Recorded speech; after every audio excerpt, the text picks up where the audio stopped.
Okay, so are we back on? Yeah.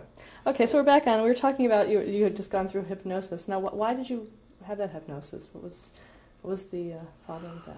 I think all that therapy, hypnosis, was for to calm me down, to get me to not stutter, and to remember my lines. Was it stage fright, or? I did actually. No, I don't know what it was. At that point, Lucy and Desi were really fighting, and there was really a lot of turmoil going on at their home. So I was at their home a lot, and so I saw a lot of that. And I guess as a kid, I kind of knew what adults kind of felt the vibe from adults in a stronger way than other kids might. I was more aware of that.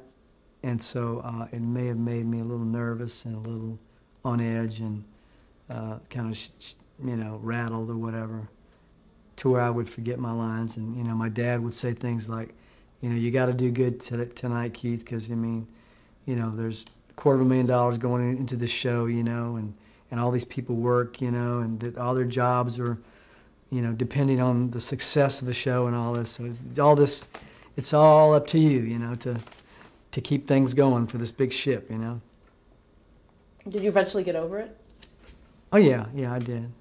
And later on, as the show got on, I actually felt kind of very comfortable with it, almost too comfortable, and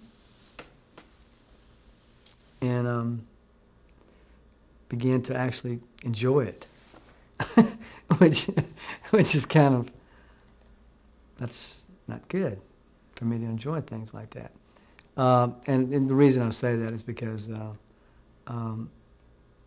I really wasn't an actor, and I'm just glad I didn't continue into that whole thing, because I could have ended up like some of the tragic child star problems that kids have, in growing up in Hollywood, and continually trying to get jobs later on as their part outgrows itself and they begin to get typecast as so-and-so, and they're that kind of thing. I'm just glad it didn't continue. Were you friends with a lot of child stars at that time? Well, John Provost, I was, I wasn't really a friend with him, but I knew him. Of course, Ron Howard. I played Johnny Paul Jason, Opie's best friend, on the Andy Griffith Show, on about 12 episodes. And actually, he was really a great guy, nice guy. And John's a nice guy as well. I really liked Lassie more than I liked John. At the time, I liked dogs. But not a lot of... Angela Cartwright, she had a crush on me. And Rusty Hamer, of course, who was on that show and later committed suicide. There's a certain camaraderie between child stars or kid stars, kid actors, that most people don't understand. So, when kid actors are around one another, there's definitely a bond, and that only kids know how it is. Would you guys talk about it? Oh, yeah. I remember doing a Phil Donahue show one year, and who was on it? Danny Bonaducci, Jay North, Spanky McFarlane, myself, I think Eddie Munster or somebody, whoever the kid is, play that, or Brandon Cruz, somebody like that. I don't know. Butch Patrick? Maybe it's Butch Patrick. I don't know. I forgot. I get those two guys mixed up, Butch Patrick and Brandon Cruz. So anyway, it was really a camaraderie there that was really cool. On the other end, though, when you were with civilian kids, did you still get along with? With them? Yeah. Oh yeah. I got along better with them. I wasn't really. it's just different because, I mean, we're just kids. Everybody's just kids. And civilian, you know, regular kids. The cool thing about it was when I went to school, nobody would really make a big deal out of the fact that you were an actor. And I did go to school with Jerry Mathers, the Beaver, and he was, you know, we'd just say hi to each other passing the hall, you know, that's about it, you know. But so you're normal. You want to be normal because that's who you are. You're normal. You're just acting, so you want to be normal. And I guess that's all I can say about being normal. Okay, let's go back to the show and talk a little bit about Desi Arnaz himself. What was he like to work with? He was, let's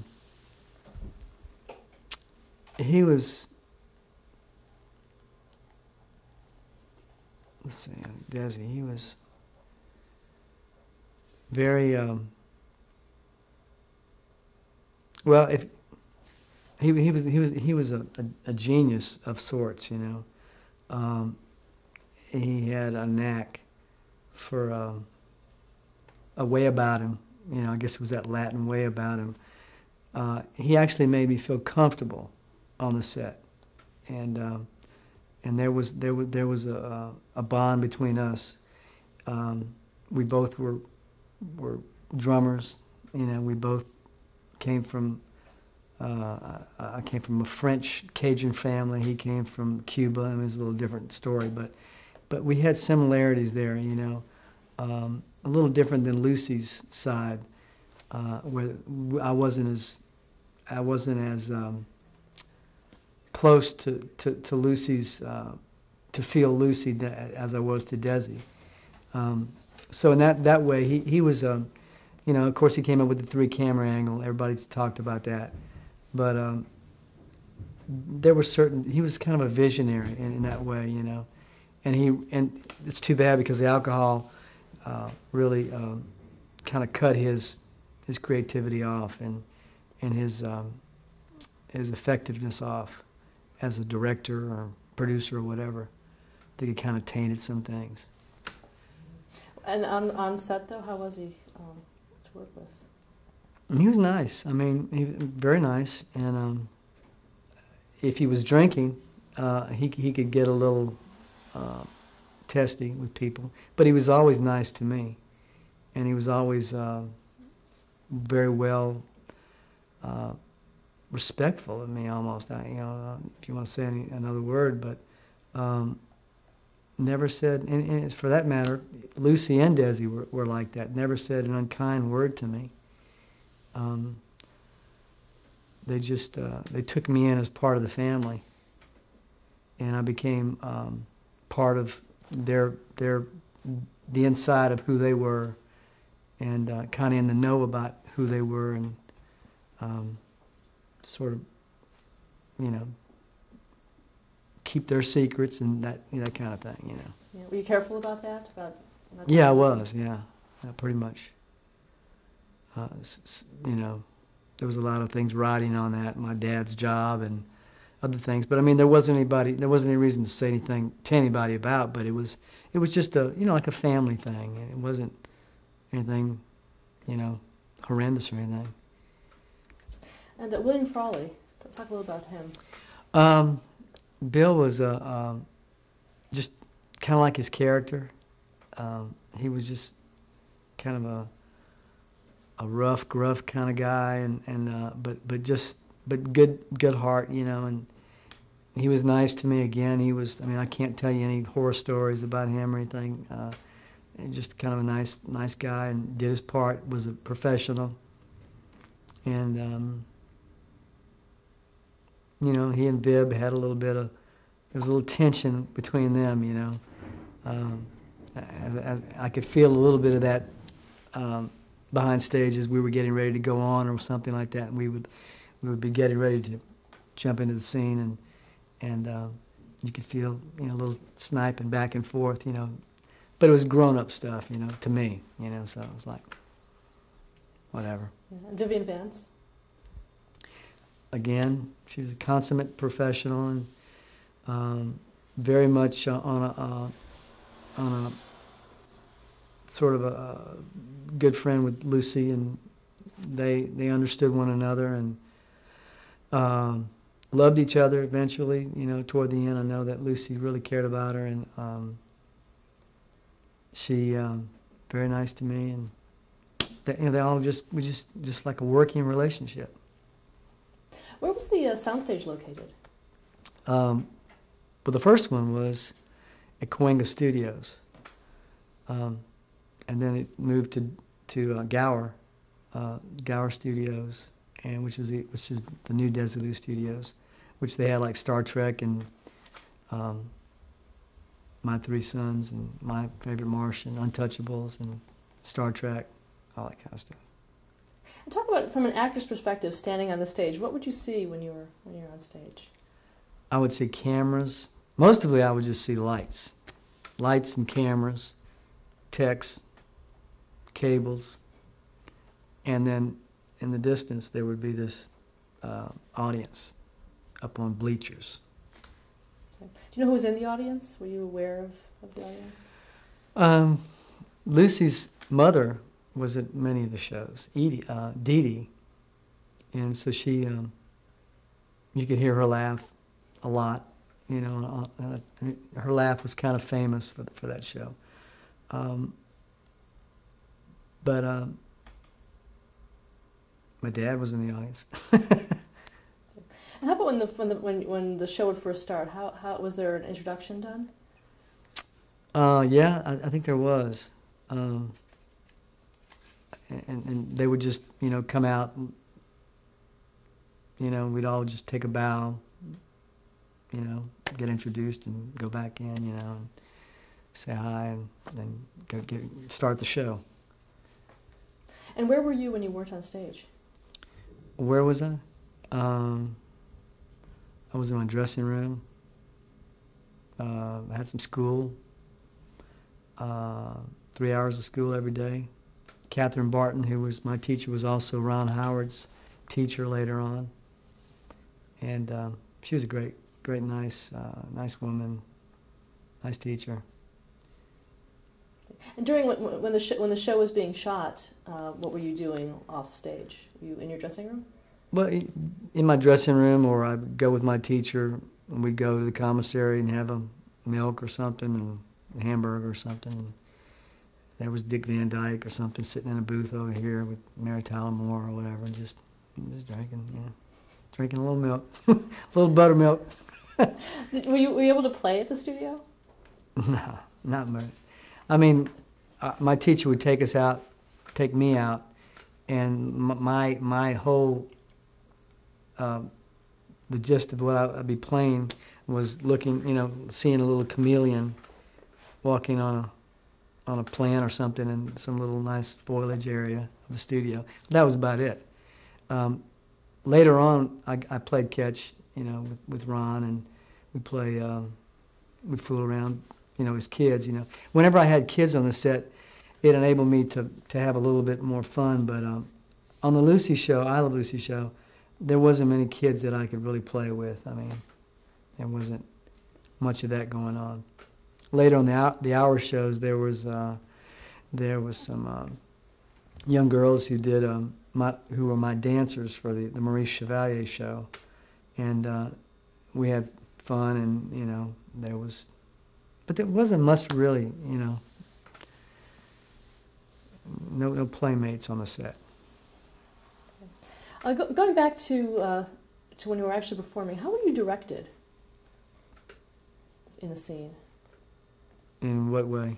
Who directed you? Well, Bill Asher was the director.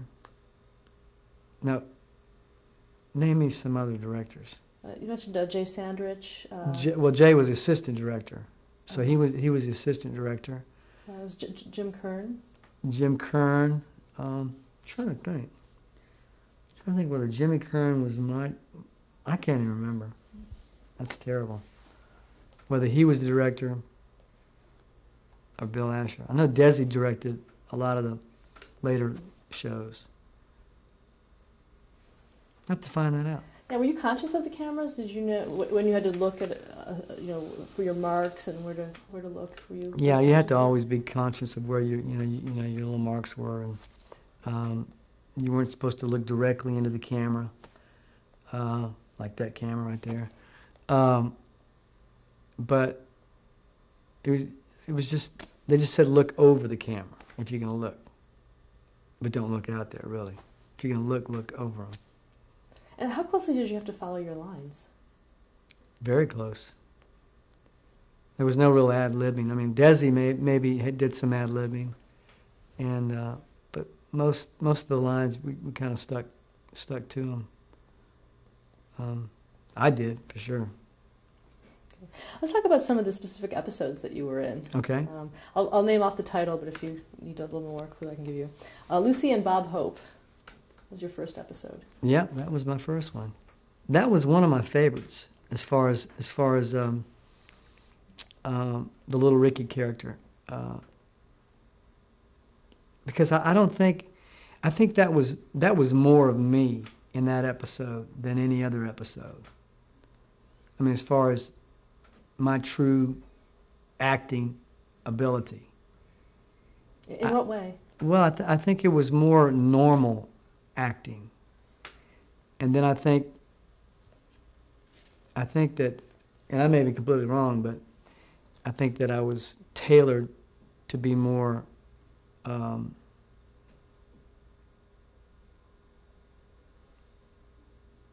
more goody-ish, and more speaking higher than lower. I guess it had been tweaked after that, and but I really liked. I thought that was cute. That just the Joe Maggio line that I had in there was funny. Now, can you talk about that? If someone doesn't know that story, could you? Well, they're talking about going to the game, the New York Yankees game, and of course Joe DiMaggio is his name, of course, and I had this bat and I was swinging it, and Fred has something like, we're gonna go see the game today or whatever, and we'll go see Joe Maggio, and so it was kind of like a playoff of what Desi or Ricky, with his mispronunciation of words, so it fit really good with what they were trying to, communicate there. Did you get to meet Bob Hope too? Yeah, he's a nice guy.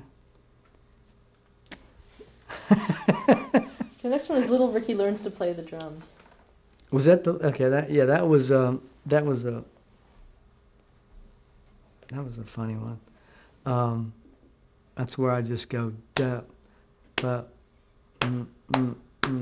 whole show, and it drives everybody crazy. Lucy takes out toast, and everything's on time with this manic beat that I'm doing, this terribly monotonous beat. But it was kind of like I already knew how to play the drums on the show, so that they were trying to make it seem like this was the first I was learning how to play the drums. So in a way, kind of, I wanted to show off a little bit more, but all I could do was this one little beat.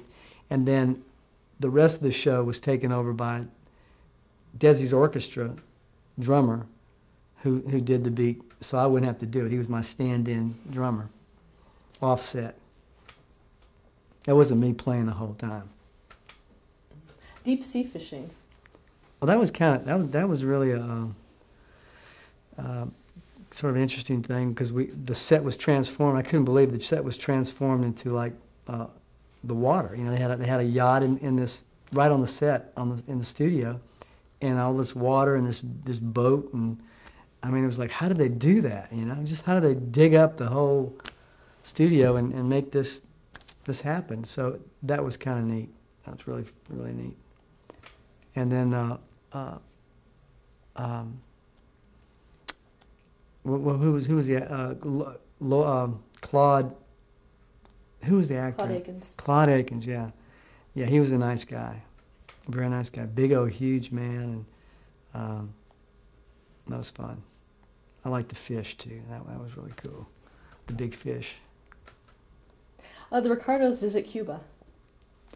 That was sort of my signature episode where everybody kind of remembers that a lot.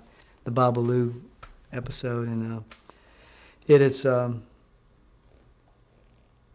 cool. Desi would have me take some lessons with his Congo player to teach me how to play Babalu. To teach me how to play, because I was a trap set guy with sticks, and this was with my hands, so it was a whole different thing. And of course, it would hurt my hands because my hands weren't calloused to play, So that was kind of a difficult part. But then I had to learn the little routine of the dance.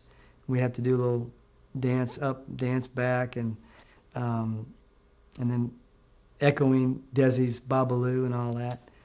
And so that was kind of cool. How was the actual filming of that scene? It's pretty good. It's pretty good. Was it tough? I didn't think it was tough. Did somebody say it was tough? I thought it was good. Okay. Lucy and Superman. That was probably my personal favorite because George Reeves was my personal hero as Superman, and here he was coming on my birthday on the show, and I got to meet him, and when I met him off the set, off camera, he shook hands with me, and this is big, huge guy, and he's Superman to me. He's just Superman, and so he shook hands with me, and here I am, and I'm an actor, and he's an actor. I know he's an actor, and we're all actors, but I'm thinking, this guy's really super, I shook hands with him, and he's Superman, and he's coming through the kitchen. There was blinds in the kitchen, and he had a ladder, and he bust through there. But even that to me was super, even though he was doing all these staged super things, and the piano, of course, when he moved the piano out to rescue Lucy out on the ledge, he is on rollers. So it was just this little, but it was all made out. So you just want him to be super. You just wanted him to be super, and as a kid, and he was. And when he actually passed away, my dad knew I loved him so much, as far as just he was my hero, that he died under suspicious, conditions, and my dad said that he had slipped in the shower on some soap. So that was the worst thing he could tell me, because it's like, how could Superman do that? And I was really thinking that he was, he couldn't have just slipped on a bar of soap in the shower, and died. But he was a really nice guy. He was really nice with kids, and he posed with me behind for some publicity shots. I had my little Superman cape on, Superman outfit on. I still have that picture today. I like that picture. Little Ricky gets a dog. That was another favorite episode of mine. I actually wanted that dog, Fred, but my dad wouldn't let me have dogs at the time. And then Lucy said to my dad, "Tibby, you need to get your kid a dog." So we got a poodle, which I didn't like, but I like Fred. I wanted Fred. How was it working with Fred? Fred was really cool. He was a nice, very nice little doggy, and just I love pets. I love goldfish. I love any kind of pet. I loved, and but he was very. I think I don't know whether he was one of the dogs for Weatherwax. Ken Weatherwax. Ken Weatherwax, who handled the Lassie dogs, but I think he was. I think he had like this whole conglomerate of dogs that he kept and showed off and acted. Ragtime band. On that particular episode, Horace Height's son played trumpet, and that was fun. Anytime I could play the drums in the show was a fun time and a fun show for me. Did it take a long time to rehearse those scenes? Not the music scenes. I don't think. I don't think so. Lucy Goes to Mexico. Yep, that was the Maurice Chevalier show, and that was the one with the little dancing girls, and I had to learn some dance steps, and I played a little drum solo, and that was fun. Lucy was that was a funny show. Make room. Lucy makes room for Danny. Angela Cartwright and Danny Thomas, Marjorie Lord, and Rusty Hamer.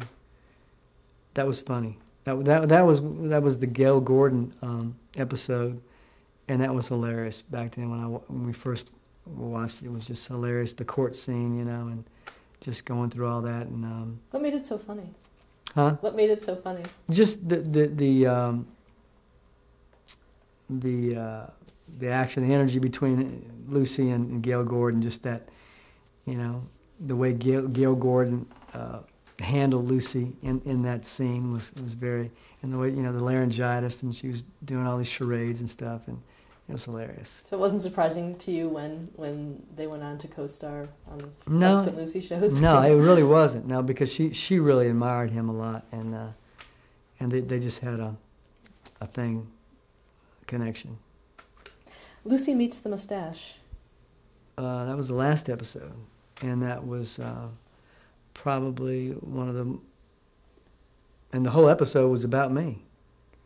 About Ernie Kovacs really wanted to sign me rather than Ricky, and I played the drums a little bit in it.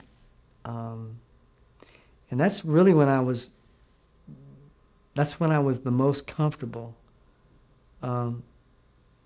as Little Ricky, and that was the last episode. Did you know it was the last episode? No, I didn't. It wasn't until my dad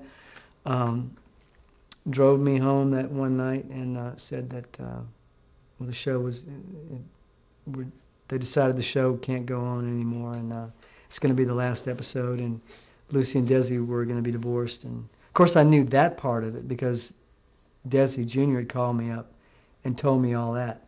But they had got to the point where they just couldn't work with one another anymore. Lucy couldn't handle it anymore. And they were divorced, and that was the end of the show. And I was out of a job at the age of 9 years old. Let's stop there to change the tape. Wonderful.